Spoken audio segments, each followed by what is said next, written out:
नमस्कार। रोशनी के एक और नई कड़ी के साथ मैं राखी जैन फिर आपके सामने हूँ। आज हम आपको मिलवा रहे हैं कमला पोद्दार से। कमला जी ने घर की दहलीज से व्यवसायिक दुनिया तक का सफर बड़ी मेहनत से पूरा किया है।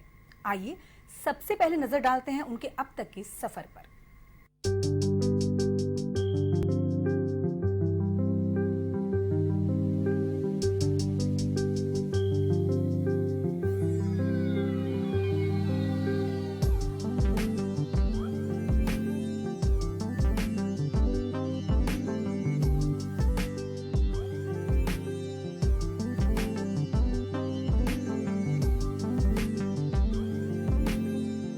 कमला पोद्दार एक ऐसी महिला हैं जिनके नाम का जिक्र किए बिना राजस्थान की महिला उद्यमियों की चर्चा अधूरी है। एक ऐसी महिला जिन्होंने अपने परिवार की सहायता करने के लिए व्यवसाय की ओर अपने कदम बढ़ाए और ऊंचाइयों को छुआ। कमला पोद्दार का जन्म कोलकाता के एक रूढ़िप्रिय परिवार में हुआ। उनका विवाह राजस्थान के शेखावाटी इलाके के रामगढ़ गांव में हुआ। विवाह के बाद परिवार की जिम्मेदारियों के कारण वो उच्चतर शिक्षा प्राप्त नहीं कर पाई।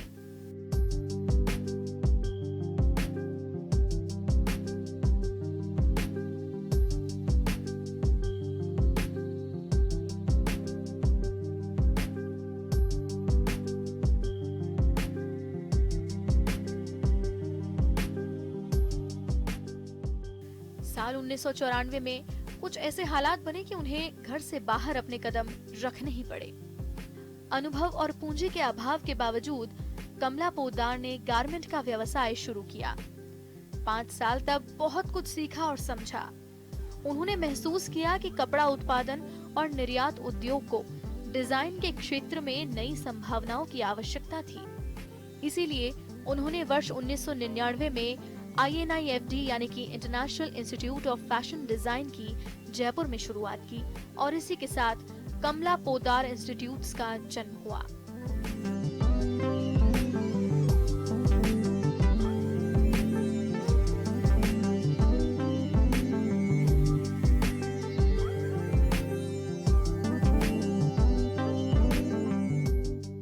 सफर की शुरुआत फैशन, टेक्सटाइल और आंतरिक डिजाइन की शिक्षा से हुई और जल्द ही दूसरे क्षेत्रों की ओर भी बढ़ने लगी। कुछ ही वर्षों में कमला पोद्दार इंस्टीट्यूट प्रतिष्ठित और सम्मानित शिक्षा केंद्र के रूप में विकसित हुआ और देश भर के विभिन्न भागों से छात्रों के आकर्षण का केंद्र बना।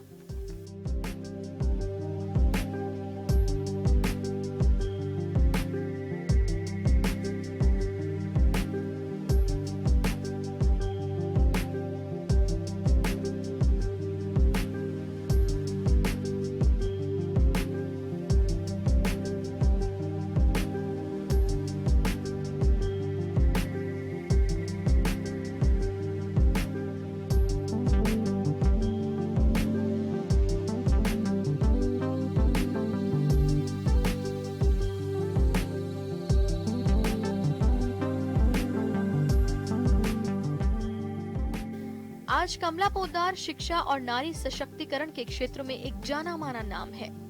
आज उन्होंने एक मजबूत व्यापार तो खड़ा किया ही है और साथ ही साथ शानदार प्रतिष्ठा भी अर्जित की है।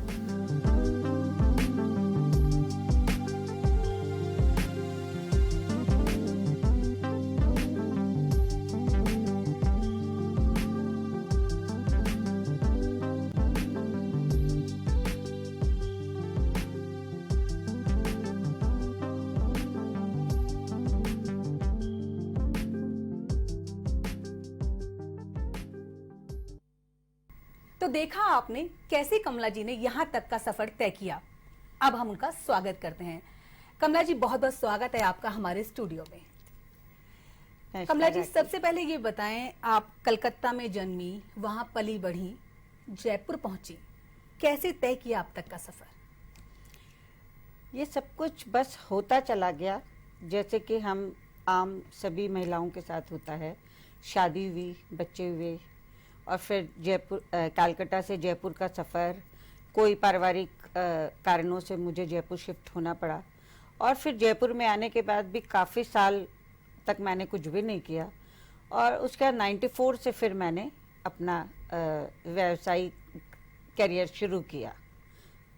कारण क्या रहा?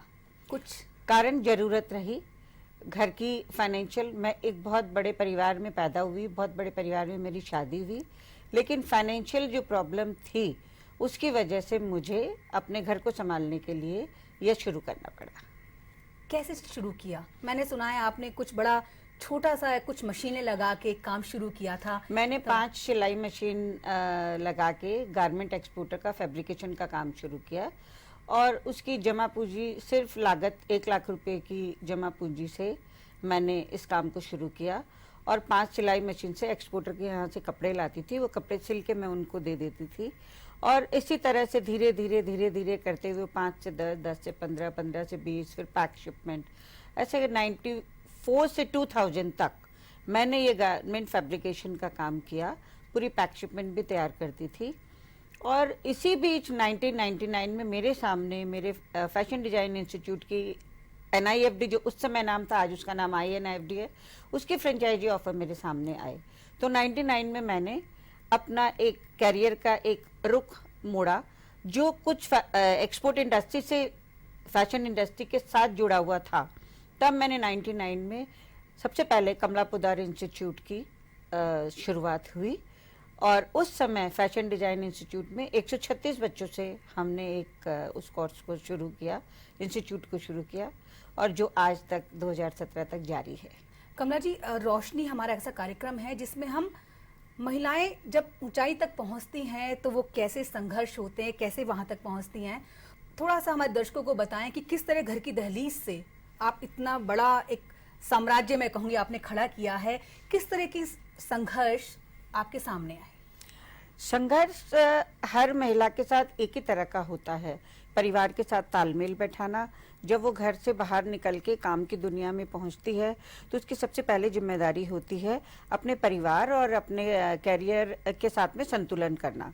वह एक बहुत बड़ी जिम्मेदारी होती है जिसमें हम हमारे इन लॉज, हमारे हस्बैंड, हमारे बच्चे, हमारी सामाजिक, हमारी रिश्तेदारी जिम्मेदारियों को निभाते हुए साथ साथ में हम अपने कैरियर की जिम्मेदारी को भी निभाए। तो ये एक बहुत बड़ा चैलेंज था, लेकिन मेरे लिए ये आसान इसलिए था कि मैं शादी होते ही इमीडिएटली मैंने अपना कैरियर शुरू नहीं किया था और कैरियर भी मैं नहीं कहना चाहूंगी क्योंकि मेरा कोई कैरियर वुमेन का फोकस नहीं था। मैं अपने घर से बाहर अपने घर की जरूरतों को पूरा करने के लिए निकली थी और तब तक मेरे परिवार से, मेरे बच्चों से, मेरे हस्बैंड से एक रिलेशनशिप की बॉन्डिंग बहुत अच्छी हो गई थी। तो उनकी अंडरस्टैंडिंग मेरे साथ थी, उनका सपोर्ट मेरे साथ था। तो उस फैमिली फ्रेंड की तरफ से मुझे बहुत सहयोग मिला। वहाँ मुझे किसी भी तरह की छोटी मोटी परेशानियां सबको होती है पर ऐसी कोई मेजर परेशानी का सामना नहीं करना पड़ा। लेकिन हाँ, जब मैं 94 में काम करने निकली थी, आज हम 2017 में बैठे हैं। आज के दिन वुमेन का काम करना, महिला का काम करना एक बहुत आम बात हो गया है। लेकिन 94 और 99 में जब इंस्टीट्यूट शुरू किया था उस समय महिलाओं का सिर्फ स्कूल में या तो टीचर के लिए जाती थी या वो डॉक्टर होती थी तो हॉस्पिटल के लिए जाती थी। शायद उसके अलावा मुझे ऐसा कुछ नहीं लगता कि महिलाएं बहुत कार्य क्षेत्र में बाहर थी। तो उस समय में एक फैक्ट्री चलाना, 30-35 मेल लेबर, एक अकेली औरत, तो समाज, उन समाज की बातें, तो मैंने उस सारी समाज की बातों से ऊपर हट के, छोड़ के उन सबको मैंने अपना काम किया। और उसके बाद में जब मैंने इंस्टीट्यूट शुरू किया तो मेरे को एक ऐसी दुनिया में जाना पड़ा कि इवनिंग पार्टीज में भी जाना पड़ता था, इंस्टीट्यूट के प्रमोशन के लिए प्रमोशनल पार्टीज में भी जाना पड़ता था, मीडिया हाउसेस की पार्टी में भी जाना पड़ता था, जहाँ की महिलाओं की संख्या या तो 2-4 होती थी या हो सकता है कभी कभी मेरी सिर्फ अकेले की भी होती थी। तो उस समय कॉन्फिडेंस को बिल्डअप करना बहुत ही मुश्किल था, जो ईश्वर की कृपा से मैंने किया। और इसके लिए मैं कहना चाहूंगी कि हम कहते हैं कि महिलाओं के लिए हर्डल्स आते हैं, महिलाओं के लिए हर्डल्स आते हैं, लेकिन आप उन हर्डल्स को, आपके अपने ऊपर है कि आप उनको कितना सही तरीके से उसको हैंडल करते हैं। और मैं ये भी कहना चाहूंगी कि मुझे शुरू से पुरुष वर्ग ने बहुत रिस्पेक्ट और बहुत वेलकम फील कराया है हर जगह। और शायद एक महिला होने का मुझे फायदा भी मिला है कि यदि किसी को आधी घंटा ऑफिस में वेट कराया जाता तो एक महिला होने के नाते मुझे बिल्कुल भी वेट नहीं करना पड़ता था। सोचते थे एक फीमेल है, इनका काम पहले कर दिया जाए। तो उसके मुझे फायदे भी हुए। हर्डल उसको मैं कम समझती हूँ, मैं समझती हूँ मेरे लिए एक बहुत अपॉर्चुनिटी थी। और सब ये देखते थे कि क्योंकि उस समय महिलाएं इतनी काम नहीं करती थी, तो उसके लिए एक वुमन एंटरप्रेन्योर के रूप में जब मेरा एक इस क्षेत्र में आगे आना हुआ, तो जयपुर ने पूरे दिल से मुझे सहयोग दिया, जिसके मैं आज तक आभारी हूँ। कमला जी, आपने एक फैशन इंस्टीट्यूट की स्थापना की, वो उस समय जब जयपुर की तस्वीर बिल्कुल जुदा थी। आज का हम जयपुर देखें तो मेट्रो की दौड़ में शामिल है, लेकिन 99 है ना, 99 की बात करें तो उस समय जयपुर की ये तस्वीर नहीं थी। तो थोड़ी दिक्कत नहीं आई आपको? बहुत दिक्कत आई थी। 99 में जब मैंने फैशन इंस्टीट्यूट खोला था, तो मुझे हर तरफ से डिस्करेजमेंट मिला था कि फैशन जयपुर आपका इंस्टीट्यूट नहीं चलेगा, क्योंकि उसके पहले भी 2-3 इंस्टीट्यूट खुल चुके थे और एक ही साल के अंदर वो इंस्टीट्यूट बंद हो गए थे। तो मुझे बहुत डीमोटिवेट किया गया था कि एक राजस्थान एक कंजर्वेटिव स्टेट है, यहाँ पे फैशन ग्लैमर से जोड़ते हैं लोग, और अपनी लड़कियों को पढ़ने कोई भी नहीं भेजेगा। उस समय जब पेरेंट्स मेरे पास आते थे, तो मेरे को उनको कहना था कि फैशन के नाम सुनते ही लोग ग्लैमर से इसको एसोसिएट करते थे। मैंने उस दिन एक बीड़ा उठाया था कि मैं फैशन को ग्लैमर है, लेकिन सिर्फ ग्लैमर नहीं है, मैं इसको एक सीरियस करियर भी बन सकता है का रूप जयपुर वालों के सामने पेश करूंगी। वो जयपुर के अलावा आज पूरी दुनिया में फैशन एक सीरियस करियर बन के सामने आया है। उस समय मैं ये उदाहरण देती थी पेरेंट्स को कि क्या साड़ी पहन के सिर पे आंचल रख के फैशन नहीं किया जा सकता? हमारी राजमाता गायत्री देवी साहब जब साड़ी, शिफॉन की साड़ी पहन के सर पे पल्लू रख के मोस्ट फैशनेबल वुमेन कहलाती थी, तो उसको उन फैशन करने में क्या बुराई है? फैशन को हम सलीके से कर सकते हैं। फैशन का मतलब सिर्फ छोटे कपड़े पहनना नहीं है, फैशन का मतलब है आपका स्टाइल स्टेटमेंट। तो ये सारी चीजें जो लोगों के दिमाग में किसी तरह की भ्रांतियां थी, उसको धीरे धीरे हमने दूर किया, और आज फैशन डिजाइन और एक बहुत ही कैरियर, अच्छा कैरियर बन चुका है, और लोग हजारों बच्चे इसमें अपना काम कर रहे हैं और रोजगार पा रहे हैं। कमला जी, आपने बताया कि भाई किस तरीके से आपने फैशन इंस्टीट्यूट को जमाया, लोगों के मन की भ्रांतियों को निकाला। मैंने एक जगह पढ़ा था, आपने कहा है बिना संस्कारों के कोई भी डिग्री डिप्लोमा काम का नहीं है। ये किस संदर्भ में आपने कहा? मैंने ये इस संदर्भ में कहा था कि सबसे पहले हमें एक हमारे जीवन में वैल्यूज, संस्कार जिसको हम कहते हैं, वो उसकी यदि कमी है और हम एक अच्छे इंसान नहीं हैं, तो चाहे हम कितना भी कोई भी कैरियर ले लें, किसी भी तरह का कैरियर ले लें, कुछ भी करें, वो हमारे लिए कोई मायने नहीं रखते हैं। हो सकता है हम बहुत अच्छे कॉलेज से, स्कूल से पढ़ के 99% पास कर लिए, पर हमारे संस्कार अच्छे नहीं है, हमारे एटीट्यूड अच्छे नहीं है, तो वो हमको कहाँ ले जाके पहुंचाएगा, कहाँ ठहराएगा? तो जिसका एक उदाहरण देना चाहती हूँ, एक महिला होके ही महिलाओं के लिए, महिला वर्ग के लिए कहना चाहूंगी कि हम स्कूल, कॉलेज, मास्टर्स की डिग्री कर रहे हैं, बाहर से पढ़ के आ रहे हैं, जयपुर में पढ़ रहे हैं, लेकिन हम हमारे संस्कारों को भूल रहे हैं। हम एक महिला होने के संस्कार को भूल रहे हैं, एक माँ होने के संस्कार को भूल रहे हैं, हम एक पत्नी होने के संस्कार को भूल रहे हैं। इन सब चीजों को यदि हम तालमेल नहीं बैठाएंगे, तो हमारे लिए उच्च शिक्षा के क्या मायने रह जाते हैं? हमारे यहाँ उच्च शिक्षा के मायने वहां पे हैं जहाँ पे हम जो कुछ भी वेस्ट में अच्छा है हम उसको लें, हम पढ़ाई में जो कुछ अच्छा है उसको लें, लेकिन हमारी जो इंडियन भारतीय संस्कृति है, जो हमारी वैल्यूज है, जो हमारी जॉइंट फैमिली वैल्यूज है, जो हमारे बुजुर्गों की वैल्यूज है, हम उसको भी लें।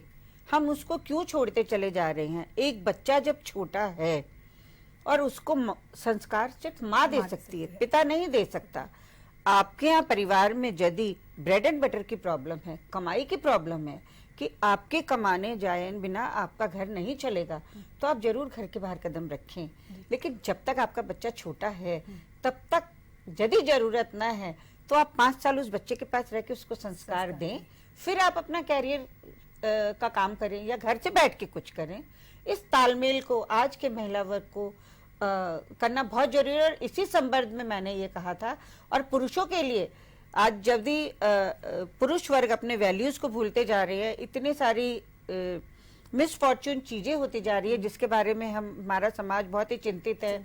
परिवार टूट रहे हैं, फैमिली ब्रेकअप्स हो रहे हैं, रेप केसेस हो रहे हैं, तो वो पुरुष वर्ग को भी एक बचपन से वो संस्कार यदि दिए जाए कि स्त्री का आपको सम्मान करना है, आपको स्त्री की इज्जत करनी है, तो ये सारे संस्कारों के बिना हम चाहे बहुत उच्च शिक्षा प्राप्त कर ले, तो आपके लिए मेरा ऐसा मानना है इसके कोई मायने नहीं है। आज की जो जनरेशन है जिसमें लड़कियों की हम बात करें, उनके लिए आज़ादी के मायने कुछ और हैं। आप उन्हें आज़ादी सही तरह किस तरह समझाना चाहते हैं? मैं इसके लिए आज के युवा वर्ग को दोषी नहीं समझती हूँ कि उनके लिए आज़ादी के मायने यदि कुछ और हैं, तो उनको उस आज़ादी के मायने को हमने मतलब हम पेरेंट्स ने बचपन से उनको जो मायने सिखाए हैं वो उन्हीं मायनों को लेकर चल रहे हैं। हमारे माता पिता ने हमको बचपन में जो सिखाया है और या हमने जो अपने घर में देखा है, हम उसको फॉलो करते हैं, वो हमारे लिए एक आइडियल चीज होती है।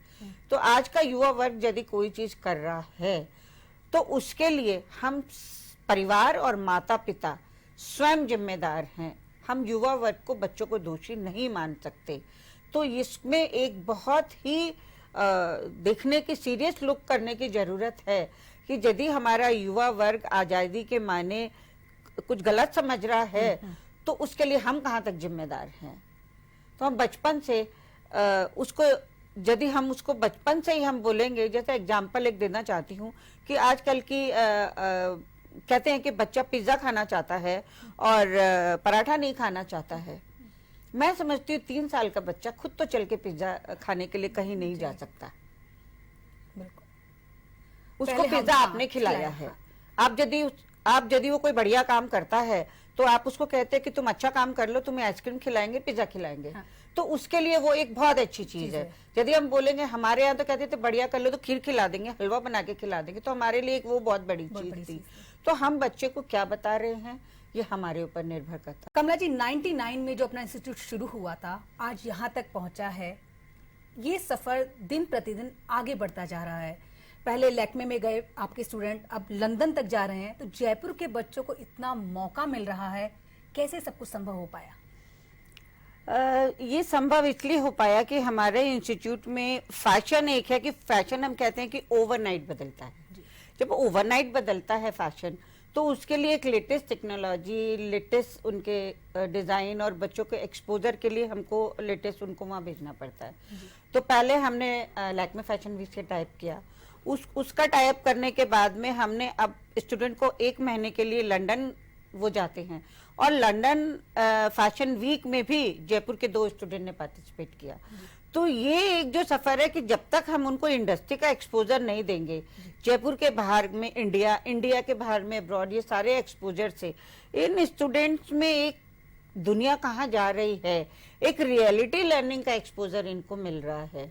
तो आज के दिन हमारे इंस्टीट्यूट में जो स्टूडेंट की टीचिंग है, ये more and more reality learning है कि इसमें सब कुछ प्रैक्टिकल ज्यादा होता है। किताबी ज्ञान नहीं है। नॉलेज तो हमको किताबों से भी मिल जाता है, लेकिन हम इनकी स्किल को बढ़ा रहे हैं, जिसपे आज के दिन इस सब स्किल डेवलपमेंट की बात करते हैं। तो इनकी स्किल वही हम करें कि लंदन जाते हैं, देखते हैं कि लंदन फैशन वीक में क्या हो रहा है, वहाँ पे किस तरह से लोग काम करते हैं, क्या प्रोफेशनलिज्म है, क्या क्वालिटी कंट्रोल है। ये सारी चीजें एक हमारे जो ब्रांड है, हमारे जो कॉर्पोरेट है, वो एक हर रोज एक नया टाइप लेके आते हैं। तो इसके लिए बहुत मेहनत करनी पड़ती है। स्टूडेंट के लिए हम नए टाइप्स करते हैं, लेटेस्ट टेक्नोलॉजी की बात करते हैं। आज के टाइम में स्टूडेंट के लिए क्या जरूरी है, उसके लिए हम उस चीज को लेके आते हैं उनके सामने, और आपके सामने आज जो भी है उसका रिजल्ट आपके सामने है। राजस्थान आपके फैशन में कितना दिखता है? क्या आप बच्चों को, अपने स्टूडेंट्स को इसके लिए कुछ मोटिवेट करते हैं? क्योंकि हम जहाँ से हैं उसे भी एक्सपोज करना हमारा ही काम है। आज के दिन जो ट्रेंड है, आज के दिन फैशन में सिर्फ राजस्थान ही दिख रहा है। कॉटन कपड़े, हमारे बगरू प्रिंट, हमारे ब्लॉक प्रिंट्स, हमारी गोटा पट्टी, हमारी जरदौजी, सब कुछ यदि कोई ट्रेंड फोरकास्ट के बारे में बात करते हैं, टेक्सटाइल, सिर्फ फोकस टेक्सटाइल पे हो रहा है, कपड़ों पे हो रहा है, एम्ब्रॉयडरीज पे हो रहा है, ट्रेडिशनल चीज पे हो रहा है। हाँ, उसके कट और सोल्टीज हमारे वेस्टर्न कट हो रहे हैं, फ्यूजन हो रहे हैं, लेकिन सिर्फ और सिर्फ राजस्थान और जयपुर ही दिख रहा है हर जगह। Cotton cotton cotton and textile. ये सब कुछ है, ये सारी बातें हुई। अब हम बात करेंगे कमला पोद्दार की। एक फैशन इंस्टीट्यूट आप रन कर रही हैं, साथ में ज्वेलरी डिजाइन कर रही हैं, पुष्प बितान से आप जुड़ी हैं। कैसे सब कुछ इतना कर पाते हैं? सब कुछ कर पाना, बचपन में सुना था कि जब कुछ करने के लिए कुछ दिया जाता है तो करने की शक्ति भी ईश्वर ही देता है। तो उसी से यह एनर्जी और उसी से शक्ति मिलती है। और अब मेरे साथ मेरे बच्चे भी इसमें काम में साथ में आ गए हैं, मेरे बेटे, मेरी बहू, तो वो दोनों काम सब मिल के परिवार के सारे लोग काम कर रहे हैं। तो उसी के साथ साथ में जब एक पूरा टीम वर्क साथ होता है, पुराने मेरे 17-18 साल पुराने स्टाफ के लोग हैं जो खुद के परिवार के जैसे हैं, उन सबके साथ मिलके बहुत आसानी से संभव होता है। और एक सबसे बड़ी चीज मैंने जीवन में सीखी, जिस काम को करने में आपको बहुत अच्छा लगता है उस काम से आप कभी थकते नहीं हो। तो ये काम मेरे लिए एक पैशन है, एक पूजा है। तो जिस काम को मैं दिल से करती हूँ, यदि मेरे दिल से कर रही हूँ तो उस काम को करके मैं बहुत खुश होती हूँ और उसकी प्रोडक्टिविटी और उसके रिजल्ट भी बहुत अच्छे आते हैं। थोड़ा सा अपने ज्वेलरी डिजाइनिंग के बारे में थोड़ा सा बताएं, क्या है आपका brand है? ज्वेलरी का जो मैं कर रही हूँ वो मैं ज्वेलरी के डिजाइन को कस्टमाइज कर रही हूँ। मैं सिर्फ नेक पीसेस बनाती हूँ। मेरी कोई फैक्ट्री नहीं है, मेरी कोई यूनिट नहीं है। मैं सिर्फ उसको कस्टमाइज करने के लिए एक अलग अलग जगह से अलग अलग चीज़ों को लेके और उसको असेंबल करके और कुछ क्रिएट करती हूँ। क्योंकि एक क्रिएटिविटी एक आपको बहुत सेटिस्फैक्शन देती है, ये आपके स्ट्रेस को रिलीज करती है, ये आपको एक मेडिटेशन की पोजीशन में पहुंचाती है। और आज के दिन जहाँ रियल ज्वेलरी, जहाँ डेस्टिनेशन वेडिंग और हर दिन सबको रोज नया पहनने को चाहिए, तो उसके लिए ये एक कॉस्ट्यूम ज्वेलरी बहुत ही अच्छा सबके लिए ऑप्शन है। तो ये मेरे लिए मेरा पैशन है जो मैं कर रही हूँ। उसके अलावा जो पुष्प बितान हम कर रहे हैं, जिसका हम 2020 में हम जयपुर में इंडिया में होस्ट करेंगे। अभी मैं 2 दिन बाद ही उसके के लिए बारबाडोस जा रही हूँ, जो वहाँ पे हर 3 साल में ये होता है और 2020 में इंडिया इसको होस्ट करेगा। तो वो एक डिज़ाइन हमारे कई पार्ट है कि फ्लोरल आर्ट है, जिसमें मेरी सिस्टर इन लॉ है जो इंडिया को रिप्रेजेंट करती हैं और एक ऑर्गेनाइजेशन है पुष्प बितान जो इंडिया को रिप्रेजेंट करता है। तो ये सारी चीजें सब एक साथ होती जाती है और आपको जिस काम में मजा आता है तो फिर उसमें आपको कहीं कोई प्रॉब्लम नजर नहीं आती। कमला जी, आप जब घर की दहलीज में थी और आज यहाँ हैं, आप में कितना परिवर्तन आया? चाहे मैं उसमें लुक्स की बात करूं, आपके फैशन स्टेटमेंट की बात करूं, कितना चेंज आया है? मेरे में बहुत चेंज आया है। यदि आप मेरी पुरानी तस्वीर उठा के देखेंगे या पुरानी पर्सनालिटी को देखेंगे कि पहले मैं बहुत एग्रेसिव तो शायद यूं नहीं कहूँगी कि आज नहीं हूँ एग्रेसिव, पहले बहुत एग्रेसिव थी। और जो पहनावा था वो भी एक कुछ इतना, एक तरह से कहना चाहूँगी ग्रूमिंग हुई है। 94 से जब से काम करना शुरू किया है, खाली फिजिकल ग्रूमिंग की बात नहीं बोल रही हूँ, मेरी मेंटल ग्रूमिंग हुई है, मेरी स्पिरिचुअल ग्रूमिंग हुई है। 94 में जयपुर 84 में जयपुर आई थी वो कमला पोद्दार कुछ अलग थी, 94 में काम करी थी वो कमला पोद्दार कुछ और थी, 99 में जब NIFD इंस्टीट्यूट शुरू किया तो कुछ और बनी, और आज 2017 में एक सफर बेटी से लेके माँ बनने का सफर, फिर सास बनने का सफर और फिर दादी बनने का सफर, सारे सफर बहुत खूबसूरत है और बहुत ही सुंदर एक्सपीरियंस है। इन सबके बहुत अच्छे एक्सपीरियंस है और मैं अपने आप को बहुत ब्लेस्ड मानती हूँ कि भगवान ने मुझे इतनी अपॉर्चुनिटी दी है इन सब चीज़ों को करने की। और आप जो कह रहे हो कि घर की दहलीज से काम में नहीं, घर की दहलीज तो है। मैं ये कहना चाहूँगी कि यदि आप एक सक्सेसफुल हाउसवाइफ नहीं हैं तो आप एक सक्सेसफुल कैरियर वुमेन कभी नहीं बन सकते, ये मेरा अटूट विश्वास है। आज की जो पीढ़ी है उसके लिए, जैसे वो पहली बात आपने कह ही दिया कि सफलता ही कहानी है, चलते चलते आप उन्हें क्या संदेश देना चाहेंगी कि किस तरीके से घर और अपनी जैसे कहेंगे घर के बाहर की लाइफ को, व्यावसायिक लाइफ को किस तरह बैलेंस बना के चले? सबसे पहले आपको अपने रिश्तों को समझना पड़ेगा कि आपको अपने घर में क्या चीज जरूरी है। अपनी सेल्फ इंटरेस्ट को और ईगोज को अलग रख के आपको पहले रिश्तों को संभालना पड़ेगा। चाहे वो व्यवसायिक रिश्ते हो चाहे पारिवारिक रिश्ते हो, उनमें तालमेल बैठाने के लिए हाँ ये मानना कि इसके लिए आपको आप जिसे अपने पति के साथ तालमेल बैठाना चाह रहे तो उसे भी समझना जरूरी है। यदि वो नहीं समझता, परिवार में यदि और लोग हैं वो नहीं समझते, तो आप नहीं कर पाओगे। मेन जीवन में एक ही चीज मैंने सीखी है कि आपका इंटरपर्सनल रिलेशनशिप, जिसको हम कहते हैं कि रिश्तेदारी, आपका आपस में एक दूसरे से रिलेशनशिप, उस रिलेशनशिप में आप अपने अहम को रख के और उस चीज को के बारे में सोचें और आप इवेल्युएट करें कि क्या खो रहे हैं क्या पा रहे हैं। घर छोड़ के बच्चे को निगलेक्ट करके बाहर जा रहे हैं तो क्या पा रहे हैं। यदि सास कह रही है एक दिन के लिए साड़ी पहन लो, तो उस एक दिन साड़ी पहनने में आपको क्या प्रॉब्लम हो रही है। यदि 2 दिन बिंदी लगाने बोल रही है, 2 दिन बिंदी लगाने से खुश हो रही है, तो आपको क्या प्रॉब्लम हो रही है। सिर्फ इन और हमारे झगड़े छोटी छोटी बातों पे होते हैं और छोटी छोटी बातों से हमारे परिवार टूटते हैं। हम इसकी तरफ सभी महिला और पुरुष सबको कहना चाहूंगी कि हमारा समाज आज जिस तरफ जा रहा है, लेट नाइट पार्टीज है, खुले कपड़े पहनना खुले विचारों की को नहीं दर्शाता है। आप खुले कपड़े पहनते हो, छोटे कपड़े पहनते हो और आप सोचते हो कि आपके माइंड की सोच, मैं ये सोच रही हूँ कि हमारी सोच कहीं जगह आज भी 18वीं सदी की है और हम छोटे कपड़े पहन के अपने आप को 21वीं सदी का मानते हैं। तो हम एक रियल लाइफ, अपनी लाइफ को इवेल्युएट करें कि हम कहाँ जा रहे हैं और हम फिर कहाँ पहुँचेंगे और कहाँ हम हमारे समाज को और हमारे देश को पहुँचाएंगे। चलिए कमला जी, बहुत अच्छा लगा आपसे मिलकर कि आपने अपने संस्कारों की ओढ़नी को ओढ़कर ये सफलता की जो कहानी है, सफलता का सफर है, वो तय किया। रोशनी में आप आई, उसके लिए बहुत बहुत स्वागत। तो रोशनी की आज की कड़ी में बस इतना ही। अगले हफ्ते फिर मिलेंगे एक नई शख्सियत के साथ। नमस्कार।